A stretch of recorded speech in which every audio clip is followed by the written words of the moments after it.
turn.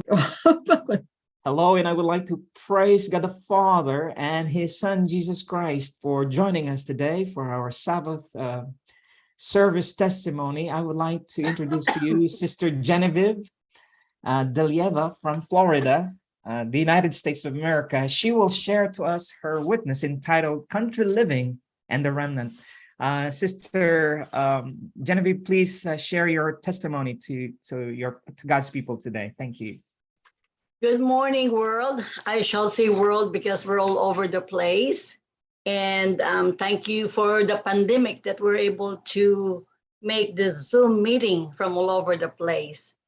I am very, very touched by God that in my search of country living and who are the real remnants of God, that I was able to meet it, you guys at this very times that we have right now. So to tell you about me, I'm a physical therapist here, 32 years already in Florida. I came directly from the Philippines, and I always want to be a medical professional in the United States. So I was born Seventh-day Adventist. So that means my mom and dad are Seventh-day Adventist in the Philippines. Before we start, I would like to give you my my verse for my my faith. I cling onto Revelation 14:12, which is, "Here is the patience of the saints. Here are they that keep the commandments of God and the faith of Jesus Christ." That means when we will be judged according to those who are faithful to the 10 commandments of God. So my mindset is that I need to perfect these 10 commandments, but because I'm a human being, I just can't. But then again, I know at the back of my mind that there are remnants, and they are the one that are just the few that are left. Plus, being here in the United States, I don't have a country here living area. So I'm always in the city working as a physical therapist. I always long to be in the country, as what Ellen G. White on her book for Country Living was talking about. But being single and mother of 6, I have just no way of doing it. I was thinking about like 5 years or 10 years ago. So I would like to first introduce you to my life, how I end up being so like trying to find the real remnant and to do the country living. I am an achiever. I achieve the things I want to get according to God's purpose. So I feel like I achieved those things already. Now my next achievement is, dear God, how can I get to heaven? That was on my mind. And the way the world is right now is there's no way. All the things, the players of this earth are so strong that they can deceive the elite, the prince and princesses, the kings of the world. So my only way is to go to the Lord. Being an achiever, I graduated in our Seventh-day Adventist elementary school in the Philippines. So I'm always a leader from 1st grade to 6th grade. Growing up with my siblings and my mom and dad, my dad is a disciplinarian dad. He is the kind of dad that he will just make noise like, you better do something right in the house. It's just that one look, you better know what that look means. So we fear our father.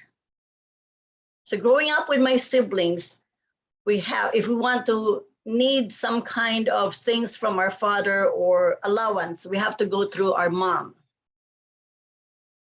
So mom, of course, being the mediator, she has also kids that she loves. So me being the second child of four, I always get the last end of everything. So finally, in those elementary days, having my older sister physically abusing me and emotionally in such a way that when we play and she would lose the game, she would physically hurt me. Being she is the oldest, my mom is the oldest of 13 and my dad is the oldest of 12. So my older sister is the oldest grandchild. So in the Philippines, there's a hierarchy. You have to respect who is the eldest. So when she would physically hurt me and I would cry, and they would ask her what happened to Genevieve, why is she crying? And then she would say, I don't know, I didn't do anything to her and she just cried. But nobody sees the physical things that she did to me. So then everybody would be against me for crying all the time. I feel I have no justice at all. So from that time on in my first grade, second grade, I already learned to pray to the Lord. Dear God, please help me. I cannot do anything. So in my tears, I would cry. And for some reason, God left me. If I have no justice in the house, in the school where we're at, for some reason, I can express myself as a leader, as like somebody my teacher and my classmate can go to and able to help them. So from an early stage of my life, I learned how to go directly to pray to our God.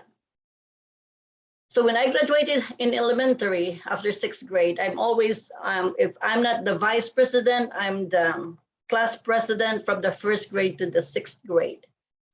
So when I graduated from elementary, going to high school, I dreaded to be in our house all the time because my sister would physically hurt me when nobody is watching. And at that time, there's no CCTV, there's no cell phone, there's nothing. So she would literally physically hurt me when nobody is watching. So I don't want to be in our house, but I have no choice. When I was in first year in high school, we ended up going to school in Notre Dame. It's a Catholic school. So the way it is in the house, I then again shine in school. I was placed on a first section, which is the star section of that entire first year high school. My sister is on third year high school. So as soon as I end up in the first year high school, I end up voted as a class president right away. And then when it's time to vote for the whole first year, I was voted as the first year governor. So I'm not competing with my sister, but for some reason, the people outside of the house can see my my potential as a leader, as a classmate to them. The abuse continued. And I just keep crying, Lord, how can you help me? Please help me. I attempted to leave the house, but I was caught. I was asking our housemaid to please hide my clothes. That way, when everybody's ready to sleep, I can just leave the house. And then my sister saw our housemaid and she told our father, the housemaid has a bag. It looks like a dress and it looks like she's stealing something from our house. So my father summoned the housemaid. The housemaid gave them back the bag, and in the bag is my clothes.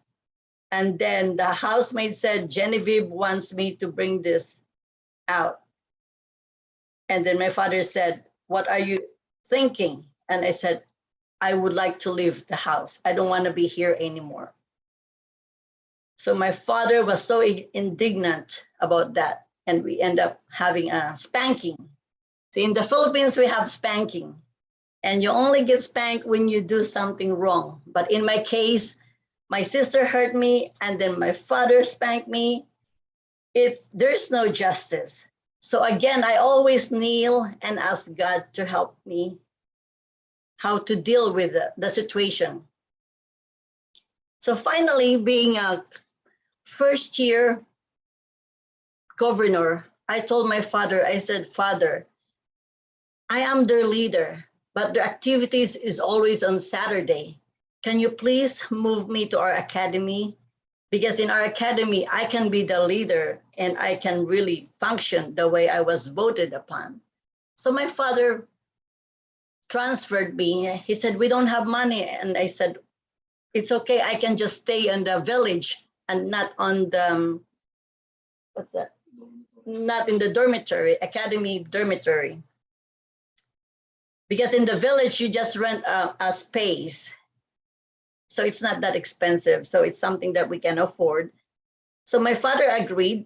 So that becomes a hatred again from my older sister because she's in college already. And she's in college. She's in fourth year high school, but my second year high school is already further from where we live. But the reason why I want to move, it's not because I cannot exercise my being a leader, but because it's to physically go away from her. Because of that, I always have to deal my problems with God. I learn how to solve my problems through prayer in such a way that one day my sister needs some money to go to college. I was already in third year high school, so she's on first year college. She wants money, and she told mom right away, I need this much money. So my mom asked my dad, and then give everything to my sister. For the meantime, I have like 2 hours of commute and make sure I reach our place, the academy, in the earlier afternoon, because our academy is situated in the mountains in the Philippines.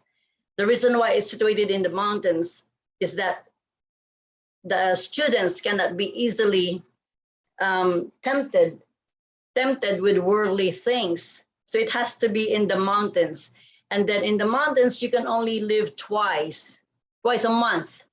Everybody has to stay there in the academy. So when it's my turn to ask my mom money, my mom went to my father, and my father said, I have no more money. And then it's already like 12 noon on Sunday, and I said, I still have to commute. And I said, Mom, how can I go back to the academy? I said, I'm sorry, your dad don't have no more money. And then I was like, went back to my room and started crying so hard. And I said, my sister is not even 30 minutes away from our house, and I'm like 2 hours away, and she got all the money. So then I said, I was praying and praying and praying. And then all of a sudden I said, I need to go to my father directly. I don't care if he gets mad at me, but I'm not going to my mom anymore. I'm going straight to my father. I went to him with all respect that I have to bow my head. And I said, Father, I really need to go. And mom said, you don't have money anymore. I don't know how to get there. And my father said, I got something for you. And I looked up at him and I smiled, and then he gave me money, lots of money. And I said, thank you, Father. Now I can go. Now I can go.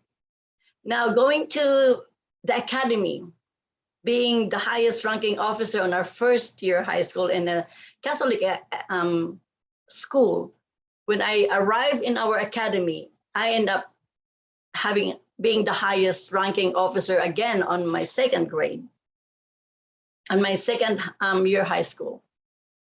So I'm always being looked up, and I always want to make sure that my life is perfect without anybody to any reason to critique my life. According to the guidelines of the school, I have to be perfect. So When my father gave me the money, I end up going, and while commuting, I said, dear God, I can go straight to you too if my father that is not capable of giving me. So the breakthrough of taking my mom and going straight to my father, it was victorious for me at that time. I'm not disrespecting my mom. It's just that my father is the one that's giving us. I will just go ahead and go straight to them.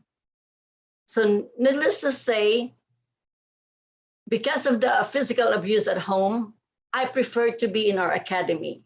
So there I flourish again as a leader. By Wednesday afternoon, I'm participating with the midweek, and by Friday afternoon with the Vespers, by Saturday until sundown, very, very active. I prefer to be there, even though sometimes I have no food to eat, than to be home and be physically abused. So because of those experiences, my mindset becomes like, I cannot be poor, because if I will be poor, I will be abused all the time. So I always pray and ask God, Lord, I want to be a medical professional in the United States. And my deal was, the way I can help your work. If I'm just here in the Philippines, I'm not financially able to help your work. And since there's no pastor degree in Seventh-day Adventist, I said the only thing I can do is to support the ministry and my tithes and offering to bring gospel to the world for Jesus to come. Because as I learned that God wants us to spread the gospel, then he will come, not only on the city, but on the mountainside. So I put my mind into very good in science because I hate math. So I was really focusing on science. And then I make sure I'm on the top 5 of the class when it comes to my exams and my grades, despite of pursuing my ability to become a good leader. So our academy is very good in preparing us to become a good speaker, a good leader, to become a good servant of God. Meanwhile, since I love God, but I want to be on the medical field, I cling into people that are pastors and I have more knowledge with God. So needless to say, I graduated as top 10 in our class in high school, and I got the leadership award, which is very impossible because in order to get a leadership award, you need to be in that school for 4 years. For the meantime, I just transferred from another school, from a Catholic school, but then again, I avail that award simply because with God's help, I was able to prove to myself and to the school and to our teachers that I am a leader. So then again, it's closing time for high school and I want to be a doctor. Well, in the Philippines, to be a doctor, you need to be intelligent and you need to have money. I said, dear God, I have intelligence, but we don't have no money. So then I went home and I told my father, there's no pre-med in our colleges, Seventh-day Adventist colleges. So I need to we're going to a secular university. So I told my father, I want to be a doctor. I can go to this city. And he said, no, you cannot go to that city because your boyfriend lives there. And I said, well, I'll go to the Mountain View College. He said, no, your boyfriend is going to school over there. And I said, you cannot talk back to your father. So I just told my head, bottom of my head, I said, what has my boyfriend got to do with my future? My future is not about my boyfriend. So I said, I want to be a doctor. He said, we have no money. Why don't you become a pharmacist? I cannot be a pharmacist. I want to be a doctor. I want to be a doctor since my grandmother died. I was 9 years old. I want to know why she died of cancer. So I want to be a doctor. Nobody knows that but me. I want to be a doctor and I want to go to the United States, but I don't want to get married to an American guy just to get to the United States. All those things I want is very impossible. My father's was just, no, you're gonna do anything, whatever you want. So I went to, we have an underground room. We have a house and because there's so many shootings and everything. So my father dug an underground and then we make that as a room in such a way, if there's shooting on the upper part, you are all safe in the underground, which is basement. We call it basement here. So because my father said, I cannot get what I want, I went to the underground room and I cried there for like 3 days. I just go out to help our housemaids prepare clothes or prepare foods or wash clothes and clean the house. And then I would go back to that room again and cry. I said, Lord, I just want to be a doctor. I cannot live here in few more minutes, a few more months in this house because my sister will keep hurting me. Hurting, I mean, is that the fear that I have is that, for example, we were playing in our elementary time, and she lost the game. She pushed me and I fell down to my grandma's like a box crate and hit my head at the corner. So the doctor has to scrape my head. And so my head, so because I don't have a hair here, I have to wear a hat, which end up becoming a bullying incident in the elementary. The guy that my classmate always called me bald. So for a girl to be called bald, it's really painful. That's one big incident. Another big incident is we were fighting over a blanket. And for some reason, she got so mad, she got a hold of a hammer. And my mom and dad has company at the time. This is nighttime. She got the hammer and hit me in the head with a hammer. So I was bleeding and crying. So my father has to let go of their company and find out what's happening between us. And I have an oozing head again. My mom brought me in the hospital and the doctor asked her what happened to her, what happened to me. And my mom said, my mom did not tell them the truth that my sister hit me with a hammer. Instead, my mom said she hit it was dark in the room and she hit the furniture. That's why she have that. So I look at my mom and I said, Lord, why I have no justice in this family and this house, but you have no choice. So I end up crying my tears to God again. That's the second big incident. The third big incident, we are trying to be inherited to go to school in elementary time also.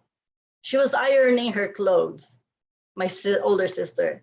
I was standing in front of her with my clothes. I'm holding my clothes because I want to be next to iron my uniform. Then all of a sudden, she put the hot iron in my hand, and I still have the scar. So those are the physical incidents that the pain I have in such a way that I have to cry out to the Lord, because if I cried again, then everybody will, why are you crying again, Genevieve? And they blame me for crying because my sister said, I don't know. She just moved her hand here and she got scalded.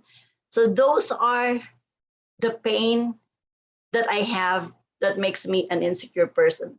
So going back into me crying for 3 days because I want to be a doctor.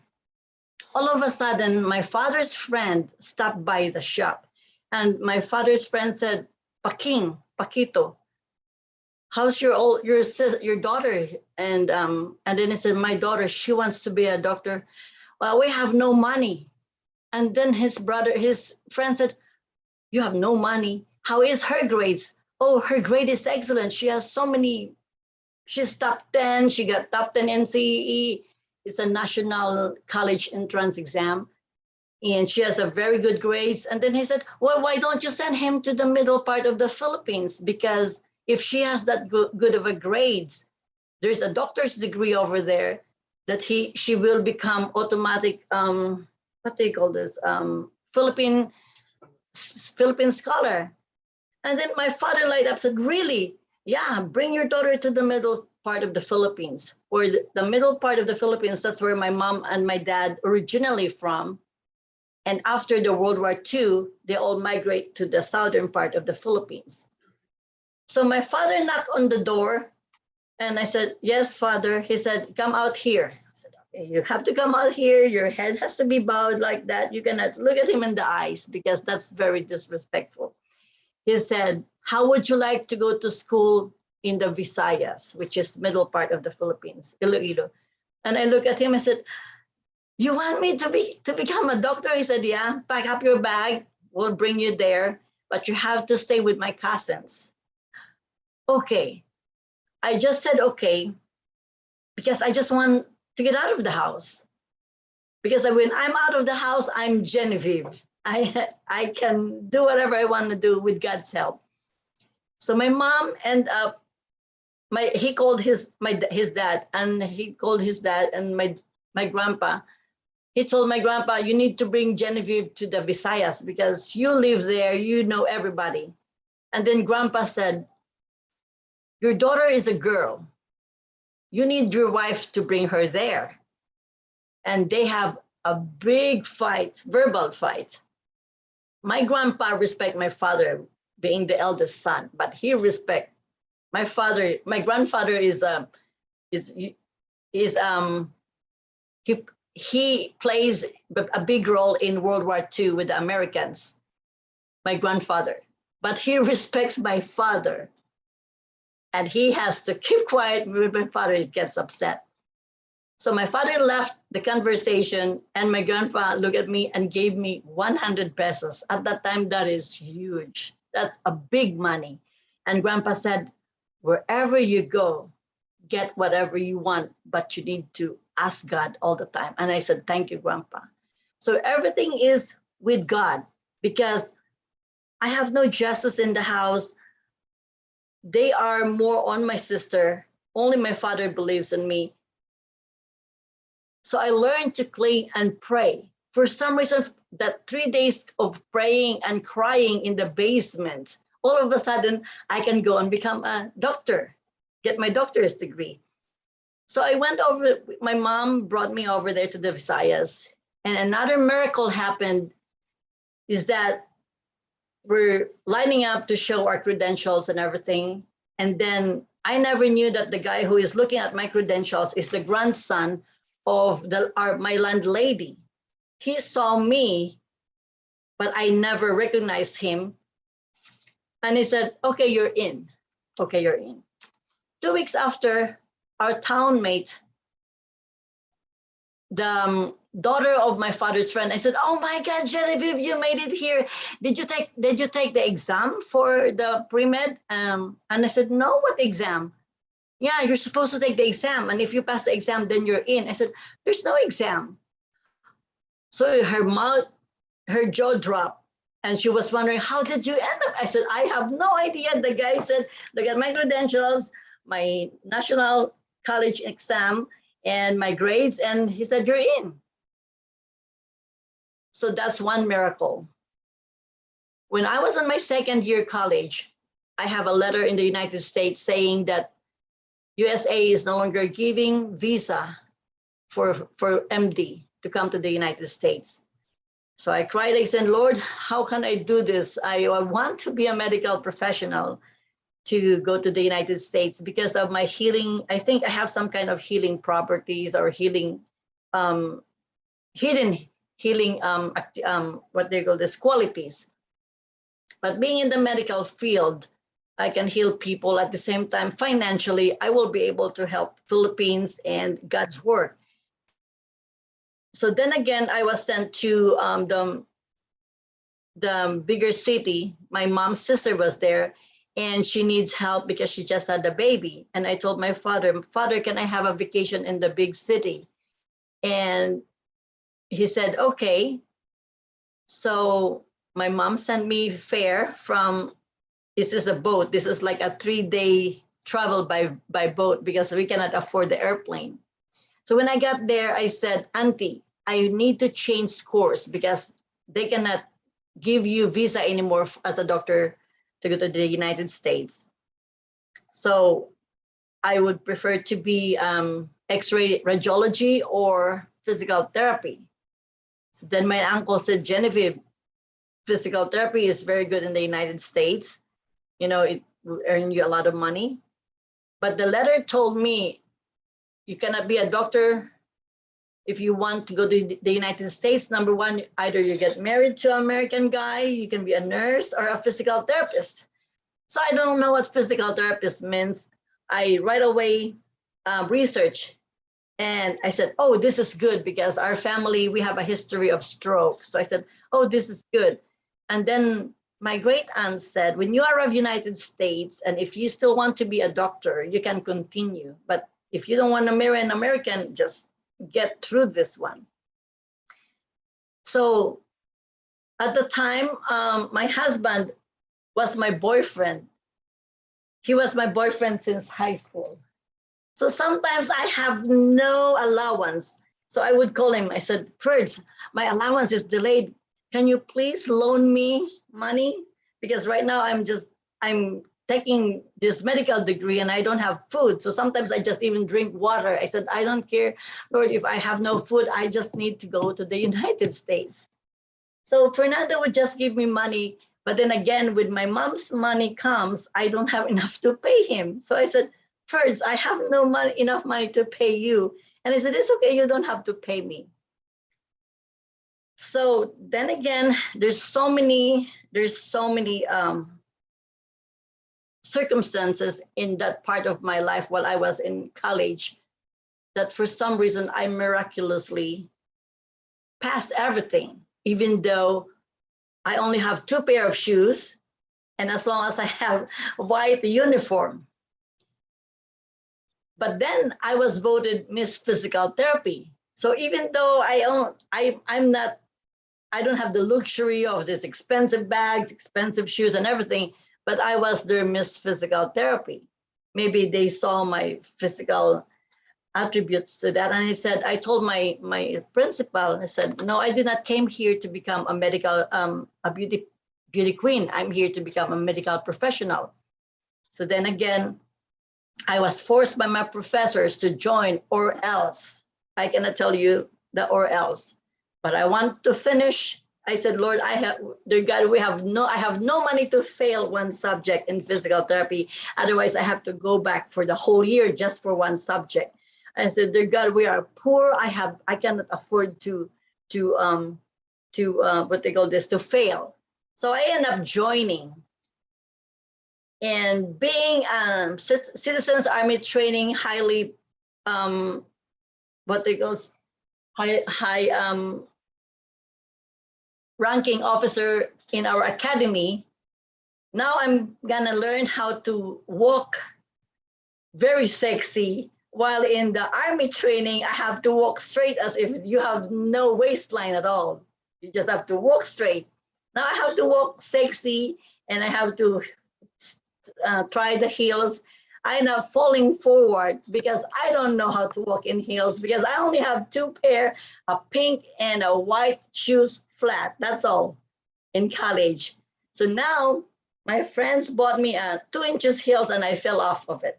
But then again, I was forced to compete. I will tell you later why that happens in my life. So things that are happened here, I end up needing here. So I was voted Miss Physical Therapy, and I graduated. And then the other miracle is that as soon as I graduate, I need to apply for the United States. But then again is I have to wait weeks or months in order to get my diploma and my transcript of records. Because I was Miss Physical Therapy, the people in the registrar's office know me. And all those doctors who are in charge to sign the diploma knows me too. So I said, I went to the registrar's office. I said, I need to apply for the United States. I cannot stay here in this location because it's a different location in the Philippines. I need to go to the big city to apply. And they said, well, you don't have the transcript of records. You don't have the signature. I said, who is supposed to sign it? And they said, Dr. So-and-so, and you need to go to another city to have the education department sign it. I said, okay, can I go to them and let them sign it? And they have a smile on their face. And they said, okay, tomorrow come back. In 24 hours, my transcript of records are done. My diploma is done, except for the people who will sign it. So it's summertime, and the miracle is that for some reason, I would knock on the doctor's house door and they're there. I said, Doctor, I really need to apply for the United States. I need your signature here. And all I have is a smile on their face and a signature. And they said, okay, go to Dr. So-and-so's house. They're there. Then I do that again. And then I have five diploma and 5 transcript of records. As soon as I completed that, went to Manila and then have it applied. And in about 3 years, I have 4 contracts from the United States. I chose Florida because being in the born in the tropical climate, I don't want to be in the snow. So I chose Florida. Well, another miracle is that I flew from Philippines to Florida without paying money for my visa and not paying money for the airplane ticket. All of this is because I prayed and asked God to help me and search for it. So I came here, I'm a physical therapist now, and I have children. I got married and I have children. For the meantime, my boyfriend, he don't want me to break up with him. So he ended up becoming my confidant. I would write him everything. If I have a change of work, I would write him, send him a letter. If I'm pregnant, I would send him a letter. And he is just there supporting me, not even imposing himself, but being there as the physical person that can hear my problem, because I cannot tell those problems to my siblings or my parents unless you want to be reprimanded. But with Fernando, he just kept everything, and he kept the letters even now. So for the meantime, I got pregnant and ended up having 6 kids in the United States. And then on 2004 comes the darkest part of my life, which is the big divorce. So I just had a baby, and then my ex-husband decided he wants to be with his coworker. So your postpartum depression plus the divorce, and there's no divorce in the Philippines, there's no divorce in my family. It is the biggest blow in my life. Before that divorce, we have so many friends here, physical therapists, and I'm always pulled for parties and everything. But then again, the divorce has shown me, even though you have thousands of friends, you only have 3 or 4 left, real ones, and you only have God. So 2004 is the darkest days of my life, to the point where I end up wanting to turn off my life. In Fort Myers, we have this is where Thomas Edison, Ford, and Firestone, this is their winter estates. When there's snow up north, they come here. So all of the bridges are named after them. Everything is Thomas Edison College, Thomas Edison Mall.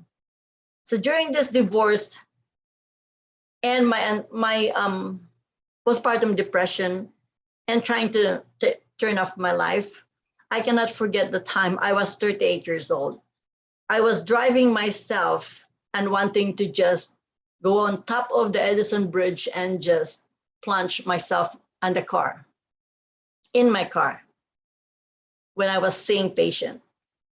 While driving towards the top of the bridge, something came into my mind that says,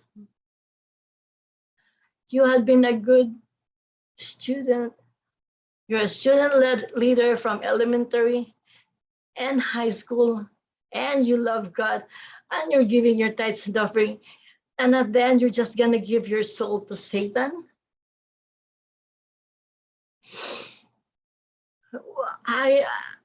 When I almost reached the top, I said, no. Satan used my husband to kill me. And then I said, no, no, Satan, no, no, no. I'm not going to let you win. You use my husband to kill me. No, no. So I drive all the way home to my babies because I hired an older Filipina to watch over them. Very expensive. So I ended up sleeping and ended up crying. I said, God, help me, just help me. I cannot talk to anybody because whatever you say or do can be used against you. So those moments from 2004 to 2006, I don't even have help from church. And I've been going there since 1991. Nobody cares. Nobody calls me. They know I have they know I have kids. I have babies. I have divorced, but no one even care asking, Jenny, how are you? How can I help you? Nobody. But then again, I'm not fighting with the church members. I'm fighting with myself to keep myself alive.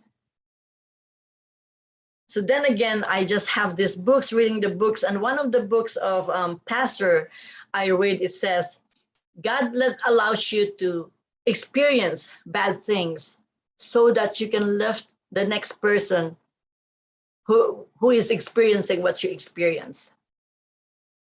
And I said, but God, this is so painful. This is so painful. I don't know what I can do. Being a Seventh-day Adventist, all I know is worship in the morning, worship at night, which what my grandmother is doing. Go to church in Wednesday afternoon, go to church on Friday night, and go to church the whole Saturday. But I never knew what relationship with God means until I had this divorce and I have these suicidal tendencies. So I hired 4 people that can guide me, 2 psychologists and 2 counselors. And for some reason, I know their attitude, that I know which one to call. But at the time, I'm not so into giving myself to God first. I'm into fighting my ex-husband and his girlfriend and fighting it myself. Finally, because I have a clinic, physical therapy clinic, 2000 to 2001, 2000 to 2004. And the divorce devastated me that I have to close my clinic. During the 2004 and 2006, my secretary remains faithful to me and loyal to me. And one of them said, Jenny, why are you helping God? I said, because it took a long time for him to heal my pain and to give me freedom from all of this and how to get. No, you have to let God, don't help God. I said, no, he's so slow. I need help right now. I need help right now. So finally, of all those fights and with the lawyers and everything, finally I give up. And I said, dear God, it's just you and me. I'm tired of fighting with my ex-husband and his girlfriend. I'm ready to work now. So 2006, I started working, and my first patient is the furthest that the company can give. But since I have no patient, I accepted it. Well, come to find out that that patient of mine has a son who just got divorced. His son is a builder, dream home builder, to build dreams homes. After 6 weeks that I'm ready to discharge my patient said, please, I want you to meet my son. And I want you to see his house. He builds big houses. And then I was telling myself, why does she want me to meet her son? And if I need to see the big house, And here I am, I have a duplex. It just makes me feel so bad to see the big house and this wife. And she said, just try to meet my son. So I ended up meeting his son on my last day. We went to his house. He showed me his big house and he offered me wine. And I said, no, I don't drink wine, just water for me. And he said, oh, you're a cheap date. I said, yeah, I'm a cheap date, especially if I don't know the guy. But so then again, after a year, we were dating. We end up, me and my 5 kids end up in 5 bedrooms, 5 bathrooms, 5-car garage, dream homes. And it looks like God has given me, like my husband left me with my 5 kids in a duplex.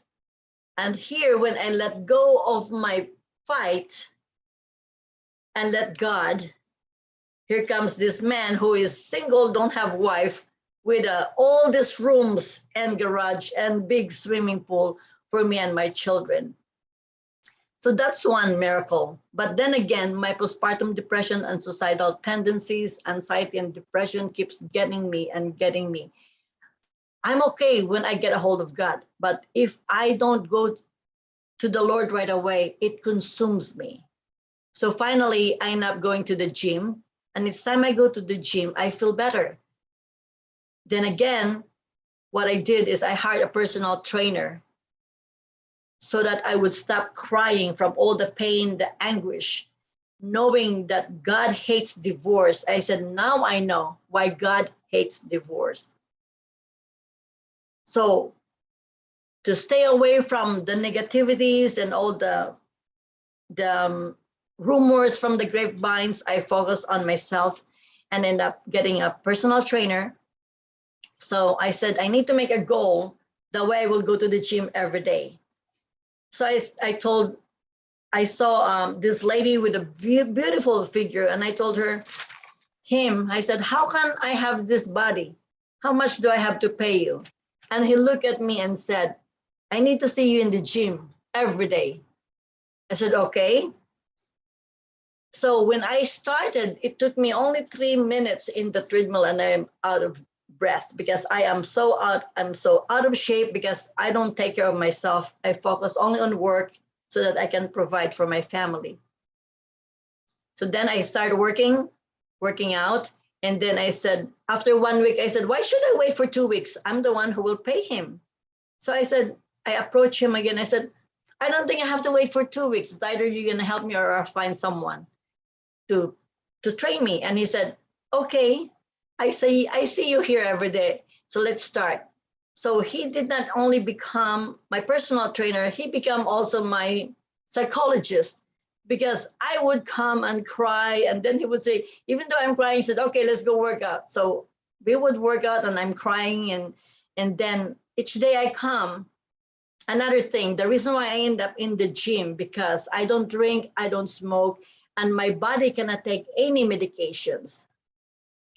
The doctor has given me several anti-anxiety pills, but I would just fall off from it. So my body is so natural that if I drink a sip of wine, I would fall asleep. If I inhale a smoke or a cigarette, I'll be like almost coughing. So I'm so natural. So since I cannot take the medications, I end up going to the gym because I don't drink and I don't smoke and I cannot go bar hopping, even though I have people saying, let's go to the bar, that way you can meet a guy. I said, excuse me, my problem is a guy. Why should I go look for a guy? I said, I'll go to the gym and let God bring me my man. So needless to say, because of my determination to get well and to get out of suicidal attempts, the gym for me, the endorphins that I get envelops my negativity. So I end up competing for bodybuilding. I sent a letter to my high school professors. I said, please don't judge me, but this is the only way I can recover from my suicidal tendencies and everything. And my high school professors, they supported me as long as Genevieve is alive. we're okay. Just don't do something to hurt yourself and hurt your children.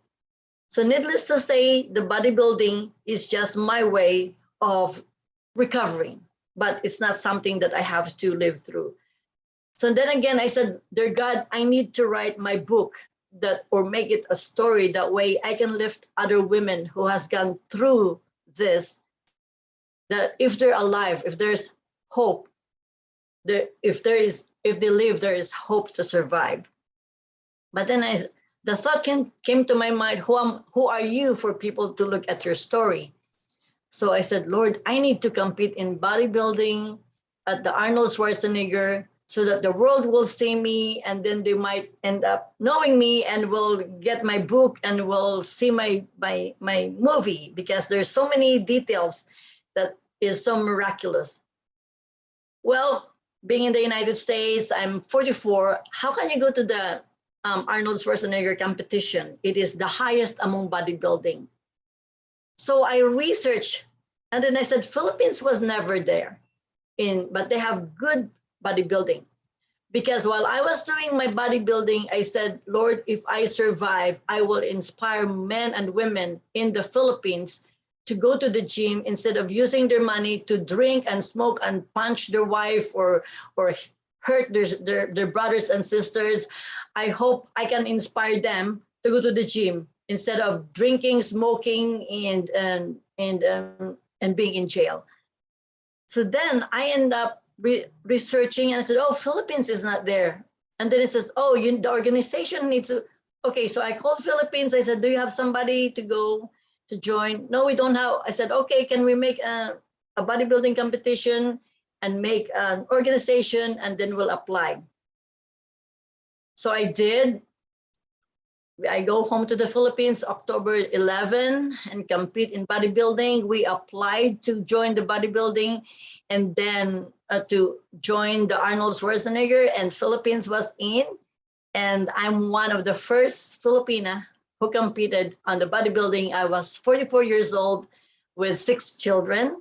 And then, so then again, now there's so many bodybuilders now, there's so many gyms has opened. I have brought a lot of people, inspired them, because they said, Mom Genevieve has 6 kids. She has the physique. She has no complaint. Because what happened is, when my children are babies, I brought them all from the daycare straight to the gym. While I go to the gym 1 hour in the morning before work, and then after work. So after work, I picked up my children up, bring them all to the gym. They have a babysitter area over there, and I keep doing the exercises. Thank God, my children goes to the gym now. I don't have to inspire them. They said, Mommy, I'm stressed. I'm going to the gym. And I said, thank you, Lord. My children are watching me instead of drinking, going someplace. So then again, that's one miracle in my life. But then again, I forgot about myself. I end up inspiring the Philippine bodybuilders.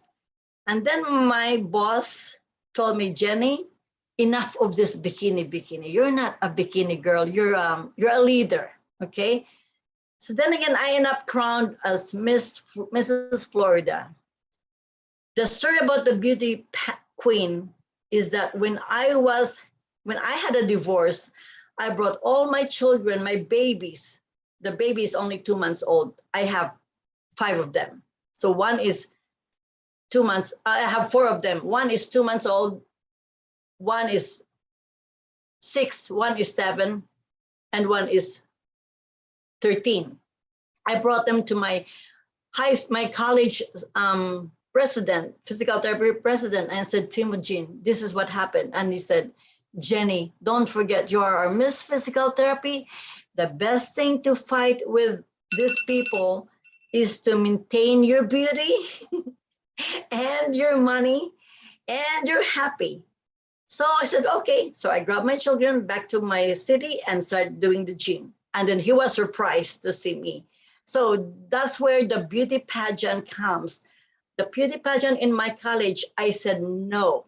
But then God wants me to experience it, because when I need it after the divorce, I said, okay, God has the beauty for me.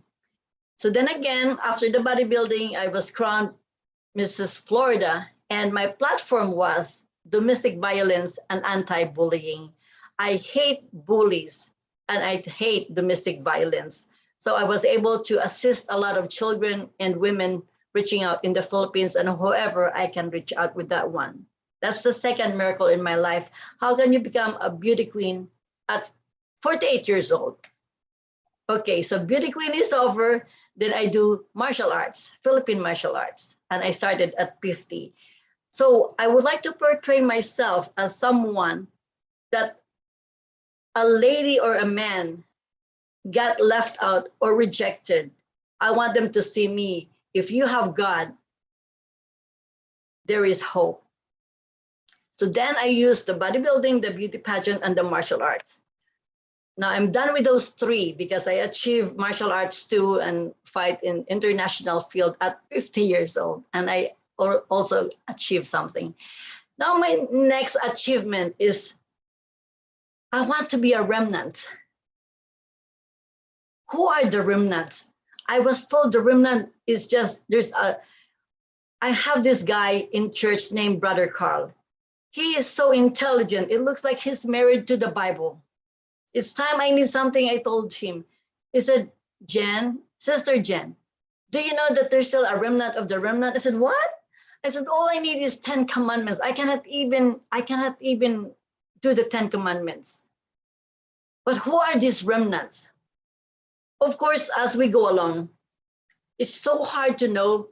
It's amazing because I know about this prophecy since I was a kid, but now it's becoming closer. So 2015, when I heard Mr. Bill Gates about the depopulation, I said, what?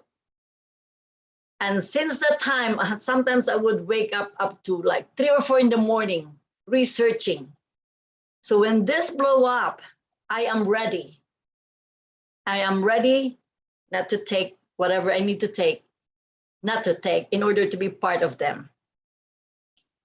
So now, during the pandemic, I already got reconnected with my husband. He was my boyfriend yet during the pandemic and then become my fiance. He never got married. He waited for me since 1983. Never got married, never have kids, kept all my letters to him since 1983. And he has the letters with me right now. For the meantime, I thought I have no more man for me. Maybe God designed my life to be a turmoil, and yet for people to see my strength, because I have God, I was able to tackle being a single mom of 6 here alone in the United States. So I don't mind looking for men. They just come. But this man has been my confidant for a long time. But God took him away for 18 years. And for him being away, I learned to depend myself more to the Lord and not to any man. So I was so busy inspiring people with bodybuilding, beauty pageant, and martial arts that I'm not busy looking for a man. But then again, I need to go country living. And how can I do that being a single mom of 6 alone in the country? And who are those people, Lord? I search for it. Brother Carl, he is an engineer, highest engineer in our country. So he's moving from one place to another, and he always just sent me videos about Nader Mansour, about the talking rock. But then I'm not ready at the time. So I searched God, and then God gave me back Fernando. So I was, I was getting him as my fiance in the Philippines. So I went home, and then because of COVID, his visa is delayed, very delayed. The 6 months becomes 3 years. So while waiting, I said, can we find a place for country living? Can you get out of your work and just work with us? Because in case I may not be able, I may have to bring my children there in the Philippines. This is not the place. This is during COVID.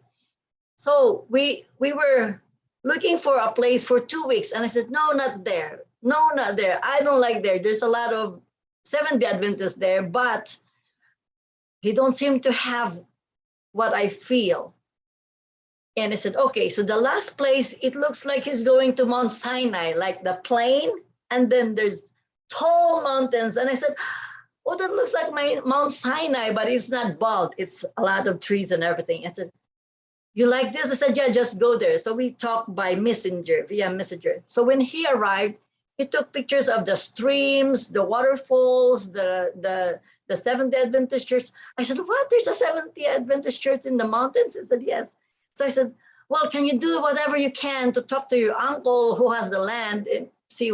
He said, okay, we'll do it. Needless to say, we have 4 hectares in there.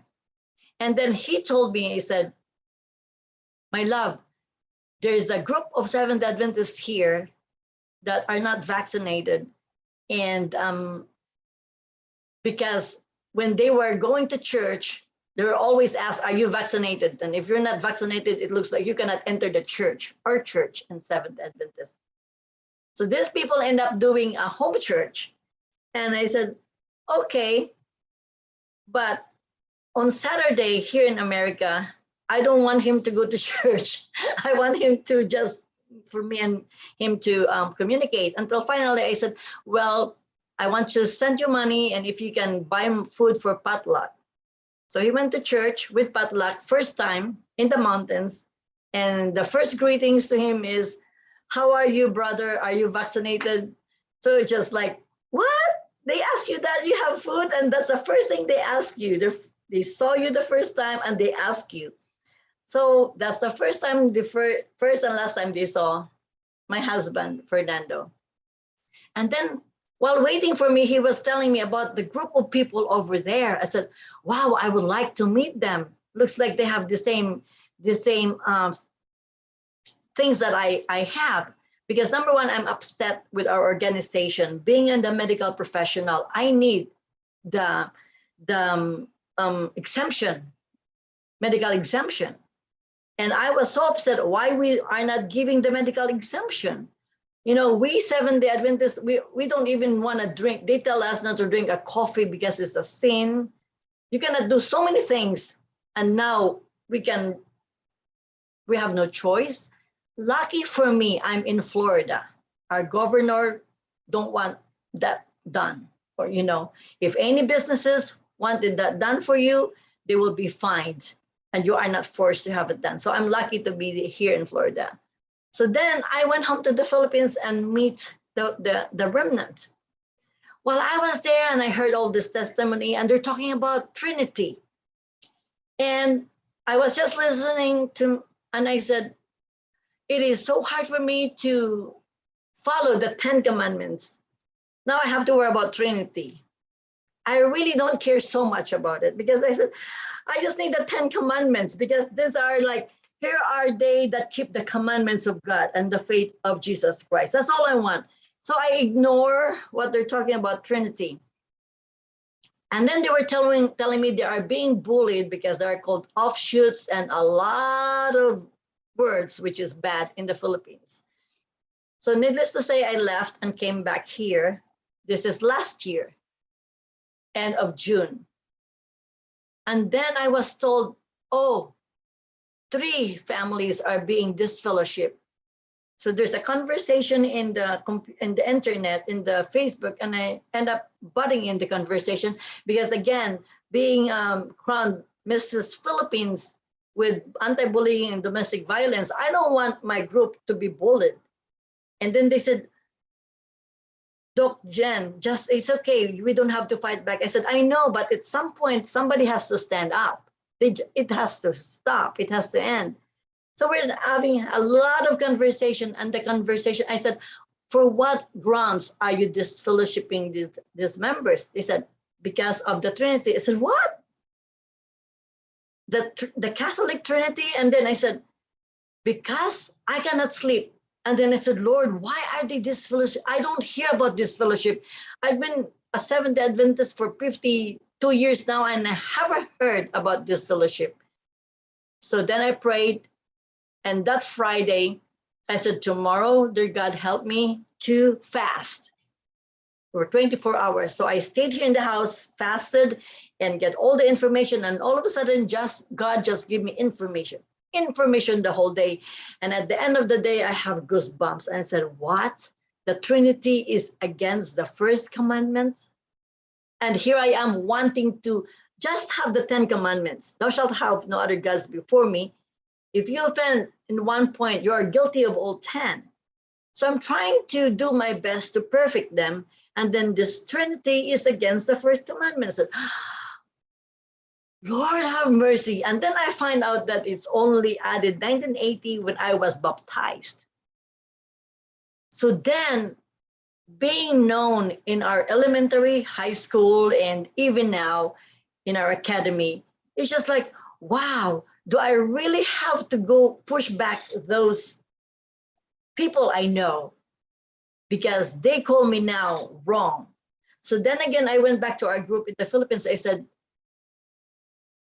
there's just a few of us. And then I find out, I said, it's globally. The Seventh-day Adventists globally who has known this are being disfellowshipped. There's so many who lost their job because they don't want this vaccine. Well, forget about the vaccine. We're talking about Trinity now. And then the other day, 3 weekends ago, in the church, the names of the 3 people that are my companion on the country living was mentioned in the pulpit. It is very, very sad. And they said, these people are adhering to strange doctrine of oneness. And it is so painful because these people that they're mentioning is somebody in the Philippines. So I cried so hard here on that Saturday. The next Saturday, I don't know what we did. Oh, I ended up giving them socks because it's cold in the mountains. So we're having a good time. And then by Sunday, I said, Lord, the people in our organization, corporate organization, I call corporate organization, are accusing us as offshoot. We on top of the mountains are accusing them of Babylon. I said, dear Lord, please, dear God, help me. Which one is true? By Sunday night, I was doing my paperwork. I went to YouTube. All of a sudden, I saw Pastor Mark. And I clicked it, and I started doing my paperwork. And this time he talked, I said, what?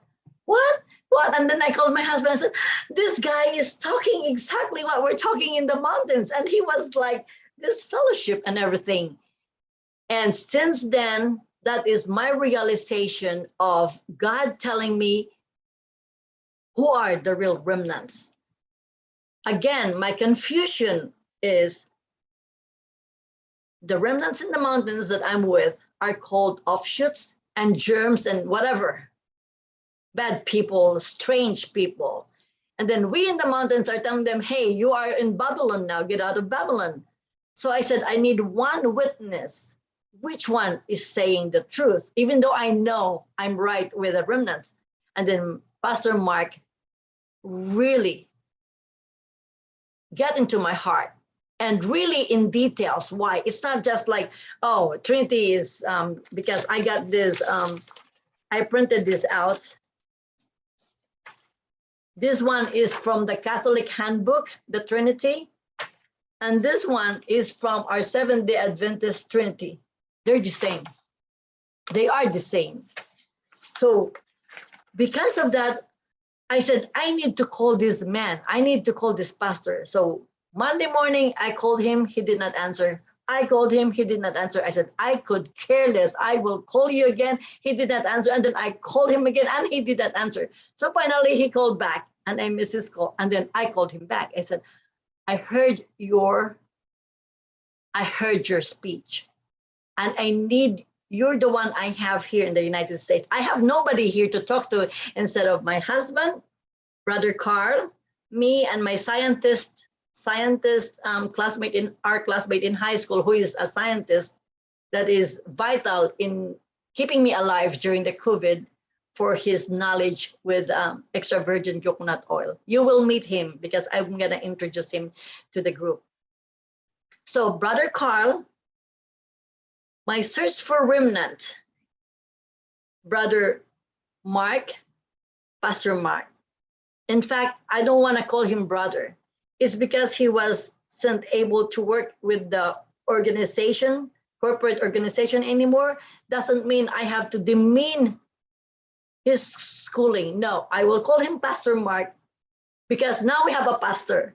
We're not just like little people right here getting all these awakenings. Now we have a pastor. So I'm not going to call you Brother Mark. I will call you Pastor Mark because you went to school for it. Your daily routine is Bible to give us what is true. My routine, because I'm not a pastor, is to make money and fun because salvation is free, but ministry needs money. So that's my only way, aside from seeing my patient, my only ministry is to support people like Brother Carr. Because my gut feeling, honestly, I'm a good tithe giver. Big money here in our church since 1991. But when I had my divorce, like nobody cares. Since my divorce, I've tried, Lord, I asked God where to give this. So I found people that are really in the mountains. I would support them. Anything to touch people's hearts. Like I end up having scholars in elementary school and high school, because if they're in school every day, they have doctrinate, they have Bible and they're singing, compared to having a tent meeting and forget about the people that we baptized. But having a scholar and putting them in our academy, every day they have God and they're reading God. So now that I found Pastor Mark, so now since 2015, I said, if I give my tithes and offering to this organization, I feel like I'm just feeding the beast. That's what I feel. And nobody can take that away from me because that's my instinct. So now I got Pastor Mark Lastimoso. He is devoting his life right now in preparing our hearts to meet the Lord. So that's why my testimony is about country living and the remnant, because I'm asking God, these things will not come to us. You have to really, I feel in my own personal testimony, I have to kneel and cry and ask God, please, dear Lord, who are the remnants? How can I be like them? And where can I go with the country living? Again, having my husband found the place of 4 hectares in the Philippines, in the mountain, exactly what Ellen G. White has placed over there in her Adventist book, that it has to have the right soil, that way we can grow, the right water, and the right what they call this, the weather condition. And that's exactly like, it's full of fruits already. When my husband was there, he has all kind of fruits, and I feel like, what is that? Looks like the Garden of Eden already, and it's 4 hectares. So, and our neighbors are remnants, and they would cry to me and said, "Oh, I heard this." Like they had foot washing, so they are being critiqued as saying, "You don't have pastors over there. You cannot have foot washing and everything." So it hurts, because they would talk to them individually. So I would see that in a group chat. So me, I have to call Brother Carl. They were accused over there of having a foot washing in what they call this, in the mountains, and they're accused that they cannot do that. So Brother Carl read to me that the verse of Jesus said, "You can do this to yourselves." So I sent that again to the group. I said, "Oh, Brother Carl, this is the text. Jesus said you can do this again to each other. It doesn't say you need to have a pastor to have a foot washing." So then it gives them strength. Now that I have Pastor Mark, it gives them strength over there. So now I make sure that they can log into our Zoom over here. That way they can follow us. So now the take that I would like for you to have in my testimony is that we seek the wisdom. Seek and ye shall find.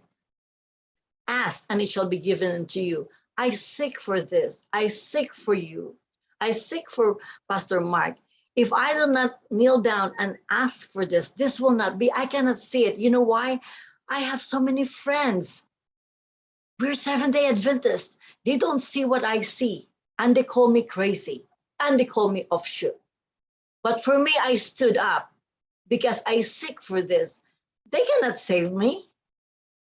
My pastors cannot save me. No, they are so wrong. When they were talking to me, I just have to back off and just pray and said, I hope God will take care of you, because I cannot help you, because number one, I'm not well versed into this. And if I send them Pastor Lastimoso, they don't even want to listen to it.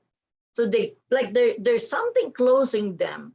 So the what you can get out of my testimony is the wisdom. We have to seek wisdom. You will get it. I asked God for a country living, but it was in the Philippines. So I hope we can have one over here. And I have the best country living in the Philippines in such a way that everything is there. I don't care if there's lockdown. You're surviving there. You're smiling. You're laughing. You have free water. It's just flowing.